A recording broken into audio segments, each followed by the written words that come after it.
My name is John. I'm 35 years old. And until recently, I thought I was living the right way. Not ambitious, not flashy, but stable. I worked at the same company for 12 years. It was a small but respected software startup that grew into a real giant over the years. I joined when we had just one office and made coffee in a kettle. Now, they've got 3 floors in downtown Austin, and the coffee machine costs more than my car. I was what they call reliable, never late, never said no to overtime. I helped launch key products that brought the company millions. I wasn't a star, didn't shine in meetings, didn't speak at conferences, but things worked because I did my part. That's why I still can't understand when exactly everything started falling apart. It all started with a presentation. It was just a regular Monday. Morning coffee, quick team stand-up, and then suddenly, an email from the CEO. All employees are invited to a presentation on our new strategy. That raised a red flag. He never did things like this. In the big hall, a projector, managers, cameras. Seriously, it felt like Apple unveiling a new iPhone. Then the CEO stepped on stage and said, "Ladies and gentlemen, allow me to introduce Syntrix, our very own AI assistant that in just a few months will start helping us automate routine tasks. Welcome to the future." Applause, cameras flashing, a slick animation showing a neural network processing reports, writing code, replying to clients. The room was thrilled, but inside me, there was only cold. I could feel this wasn't just another tool. It was something more. A week later, they started training us to work with Syntrix. As a senior analyst, I had to show how I worked, how I made decisions. They told us, "The AI is learning, and we want it to learn from you." I tried not to panic. I kept thinking, it's just a helper. But within a month, I noticed Syntrix was doing more than I was. I started waking up at night, checking my email, afraid something might have broken. But every time I looked, it was already handled. The AI had done it. Without me. One day, I walked into the office and saw a junior analyst, the one I had trained, laughing while showing something on his screen. I leaned in. On the screen was a dashboard. Syntrix has replaced 78% of the department's manual tasks. Something collapsed inside my chest. I hadn't been fired, but I was already unnecessary. I came home early that day. My wife looked surprised. "Something happened?" "No, just tired." "You always had energy, John, even when you came home at 1 a.m. But now, you're not yourself." I didn't know what to say. I just laid down on the couch and stared at the ceiling. I knew I was being replaced. Slowly, silently, to the sound of applause. And no one was coming to save me. It happened on a Thursday. Just an ordinary day. Morning, coffee, spreadsheets. There was nothing to suggest my life was about to collapse. No warnings, no signs. Just a calendar invite. One-on-one, HR and director. Scheduled for 11:30 a.m. I didn't think much of it. Maybe a new position? A project discussion? But the moment I walked into the meeting room, I knew something was wrong. The room was almost empty. Just 2 chairs, glass walls, and a whiteboard, still scribbled with a marketing funnel from yesterday. In the corner sat Michelle, HR, next to her, Michael, my director. No one smiled. No one offered me a seat. Just a silent nod. Michelle broke the silence first. "John, thanks for coming." "Of course. Is something urgent?" "Not exactly. We just need to discuss something important." Then Michael spoke. "We really appreciate everything you've done. You've contributed a lot to this company. Truly. But I already knew what was coming. Due to a reorganization and the successful integration of Syntrix, your position no longer exists. For a moment, the room was so quiet I could hear the air conditioner clicking. I just sat there, staring at him. What do you mean, no longer exists? We've automated most of your department's responsibilities. You helped train the system yourself. It works, faster and more efficiently, without the human factor. I wanted to respond, argue, remind them how I saved a release last year, how I showed up to work with a fever, how I manually edited reports late into the night. But a lump rose in my throat. My fingers clenched into fists under the table. So you're telling me I dug my own grave? No one sees it that way, Michelle interrupted. On the contrary, you played a key role. But times change. Technology evolves. We'll be offering you a severance package, 2 months' pay, plus a letter of recommendation. A recommendation? For what? Another company just waiting to replace me with another AI. Do I even have a choice? I asked. We try to be transparent, Michael mumbled. It's better this way than dragging things out.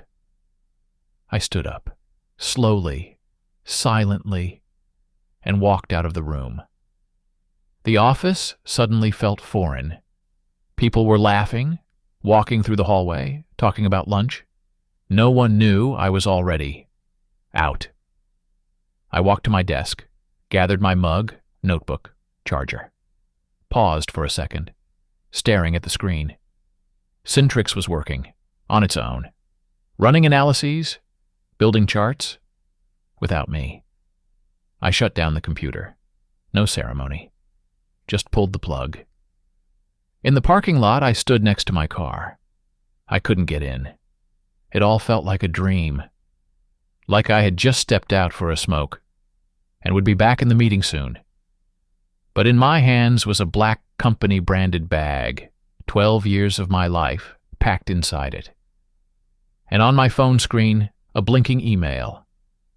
Exit interview, Friday, at 10:00 a.m. They didn't even let me finish the week. Didn't let me say goodbye. When I got home, my wife was already in the kitchen. You're home early. Is everything okay? I set the bag down on the floor. I got laid off.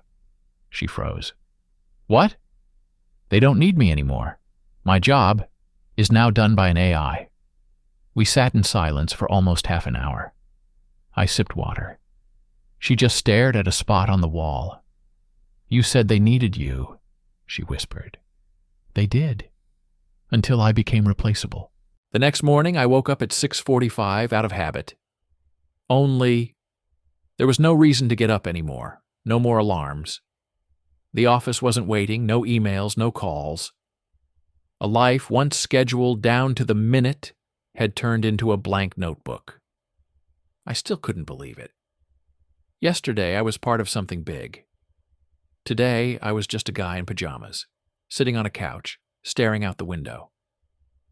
On Friday, I went to the exit interview. I'm not even sure why. Maybe just to make it official. Michelle from HR greeted me, the same one. She handed me an envelope with documents, a severance check, and smiled, almost like a human. You'll find something better, John. You're smart, experienced, but not digital, right? She looked away. I signed the papers and walked out without looking back. For the first 2 weeks, I genuinely tried to look for a job, opened LinkedIn, updated my resume, started sending out applications, 15 to 20 a day. At first, nothing. Then, auto rejections. One time, someone actually called me back. We found your profile interesting, but we already have an internal candidate, an AI assistant.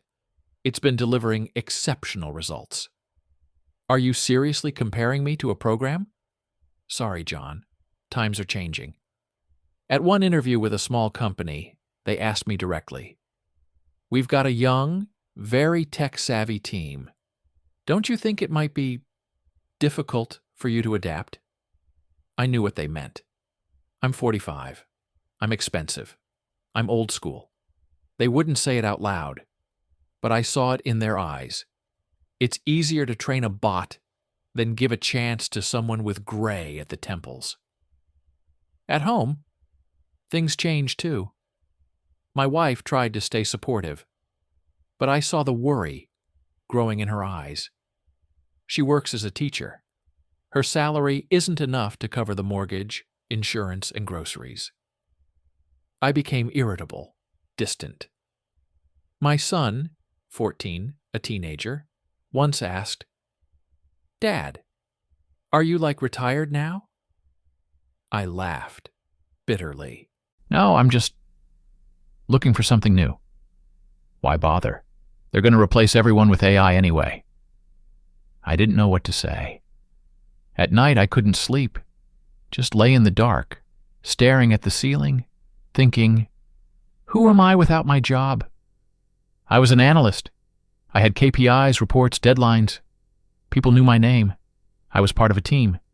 Now, I'm no one, just a name in some outdated employee record. In the third week, I left the house for the first time. Not to go shopping, but just to walk. I passed by the office, looked up at the windows, the lights were on, life was going on, and I realized no one missed me. I no longer existed to them. That feeling, it's like being buried alive. When I got home, my wife was waiting in the kitchen. Bills were on the table, red marks, overdue notices. She silently slid a folder toward me. "John, we need to figure something out. We can't make it through another month like this." I nodded. And for the first time in my life, I had no idea what to say.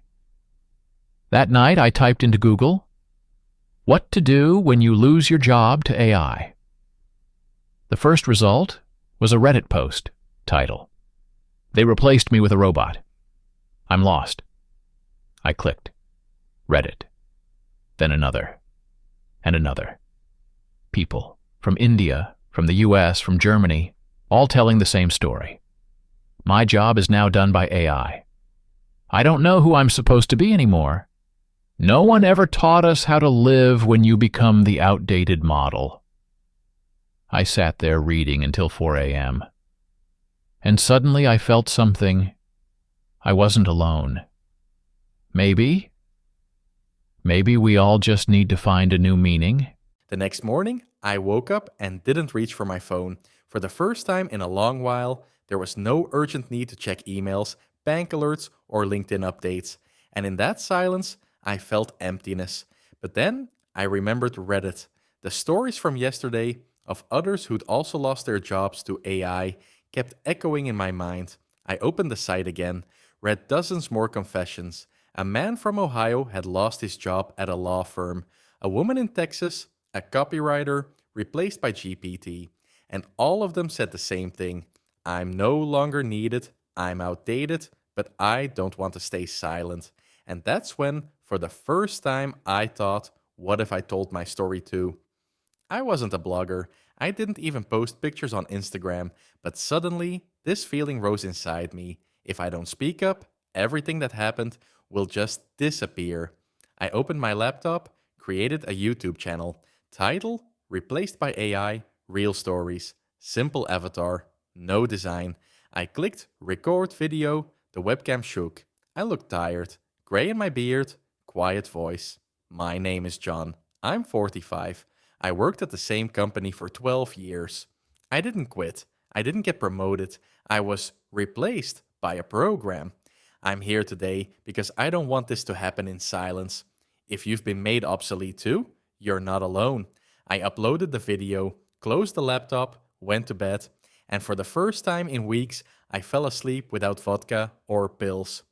The next morning, 2 likes. A day later, 100.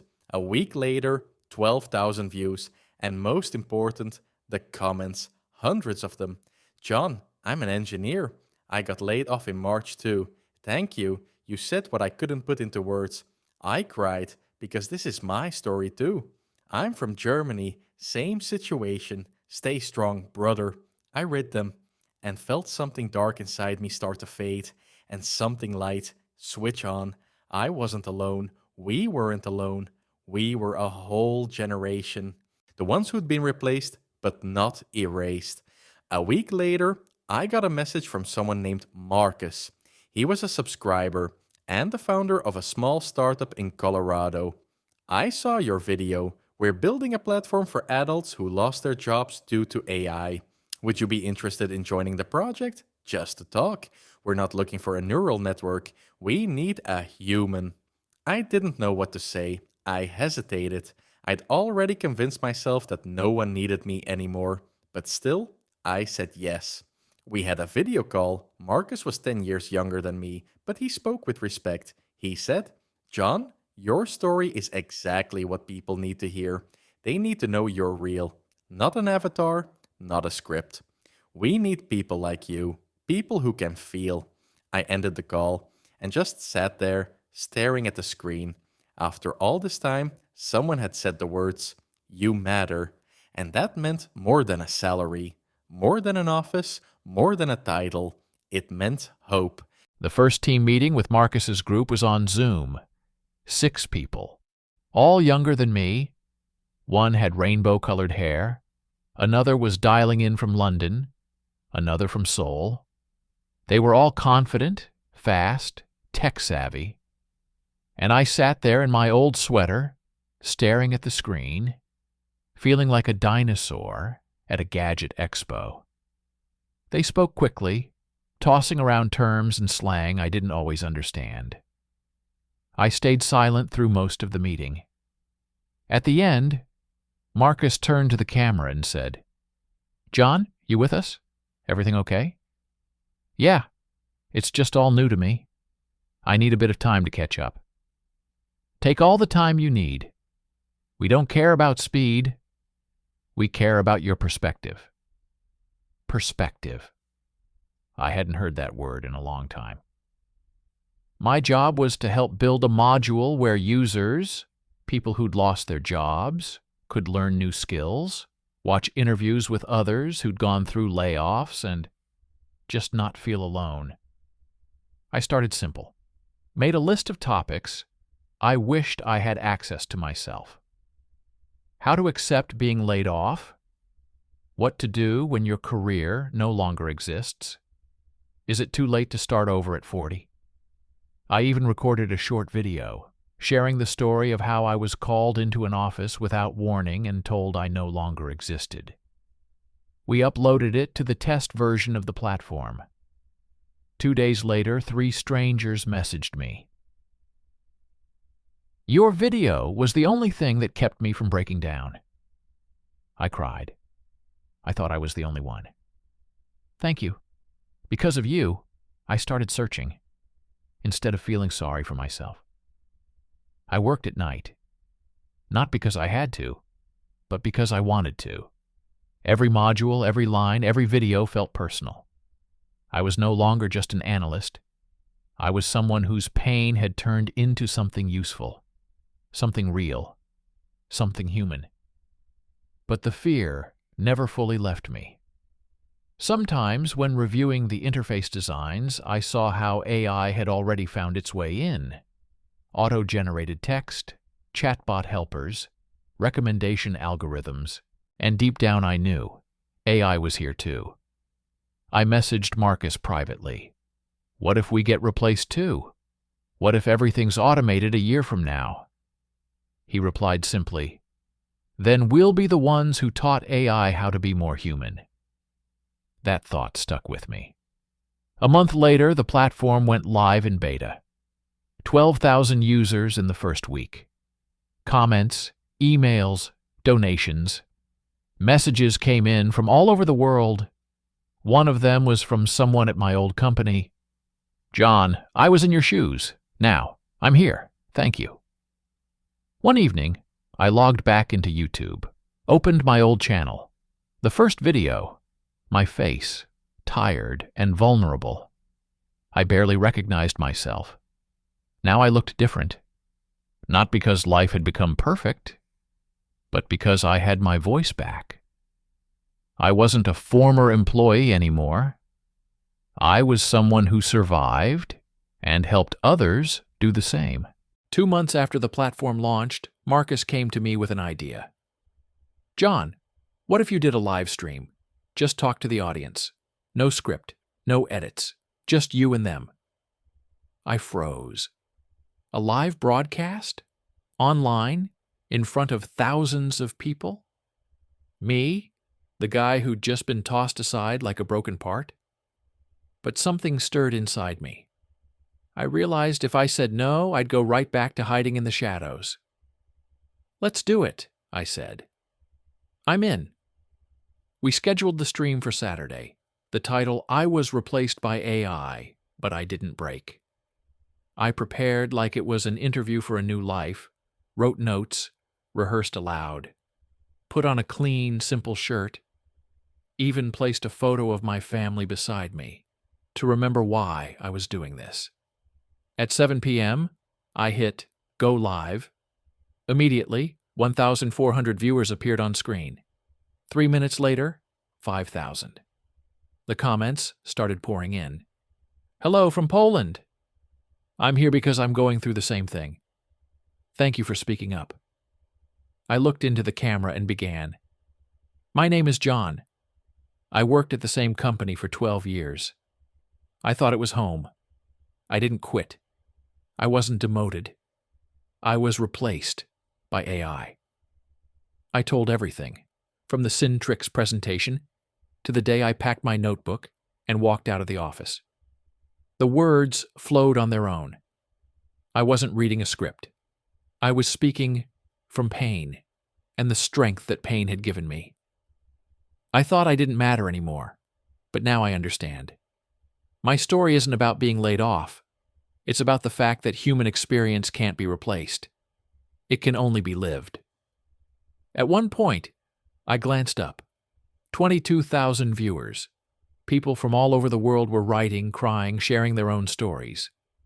I ended with a simple message. If you feel like you've been erased, you're not alone. We're here. We're alive. And we matter again. After the stream, I received over 300 messages. But one of them stopped me in my tracks. From michaelparkertechhaven.com. It was Michael, my former boss. John, I watched your stream. I don't know what to say. My hands were shaking as I listened. Back then, I made decisions based on numbers, metrics, trends. But today, I realized what we lost. You weren't just an employee. You were the person who held people together, and we failed when we forgot that. I'm sorry, and thank you. Michael, I read the email twice. Something clenched inside me. Was this forgiveness, or just a way to ease his conscience? I didn't know. But I knew one thing for sure. I wasn't angry anymore. The next morning, I recorded a video. Yesterday, I spoke to thousands. Today, I'm speaking to each of you. Know this. Even if you've lost everything, the voice that rises from pain can become your power. Don't stay silent. Speak up. This is not the end. 3 months have passed since that live stream. A lot has changed. But the most important change was in me. I used to believe that a person's worth was in their skills, speed, reliability, efficiency, KPIs. Now I know real worth is in a person's ability to be human, to feel, to lose, to share, to help others stand back up. The platform I joined as some laid-off guy from Texas has grown into an entire community. We've added forums, mental health support, training programs. I host a weekly series called Stories from the Shadows. And you know who listens the most? People who haven't been laid off yet, but are afraid it'll happen every single night. Because fear is worse than fact. And my voice now gives people something I didn't have in the beginning: readiness. Not long ago, I got a message from a woman in New York. I'm an accountant. I'm 52. My department was replaced by AI last month. I wanted to give up completely. But I stumbled across your video, and for the first time, I wasn't afraid. I didn't break. Thank you. I read her message out loud, to my wife, to my son, to myself. And today, I'm standing in front of a mirror, wearing a shirt I haven't put on since the day I was let go. I'm getting ready for a conference, my first one in person. I've been invited as a speaker, not as an employee. I look up, see my reflection, and smile, not because life is perfect, but because I finally see a person again, not just a function. On stage, the lights, the room, the crowd. I walk out. My heart is pounding. The mic feels cold in my hand. My name is John Carter. I'm 46 years old. A year ago, I was laid off. I was replaced by AI. Back then, I thought it was the end. But it turned out to be a beginning. Because when you fall, it's the first time you truly see who you are. The room is silent. I pause. Then I say, if you're standing in that same place right now, know this: they can replace you in spreadsheets, but never in someone's heart. They can fire you from a company, but not from life. What matters most is that you speak. Tell your story, because real strength begins with the moment you admit, I fell, but I'm still here. I'm alive, and I matter. This story didn't end with a happy ending. It ended with the truth, and truth is far more important.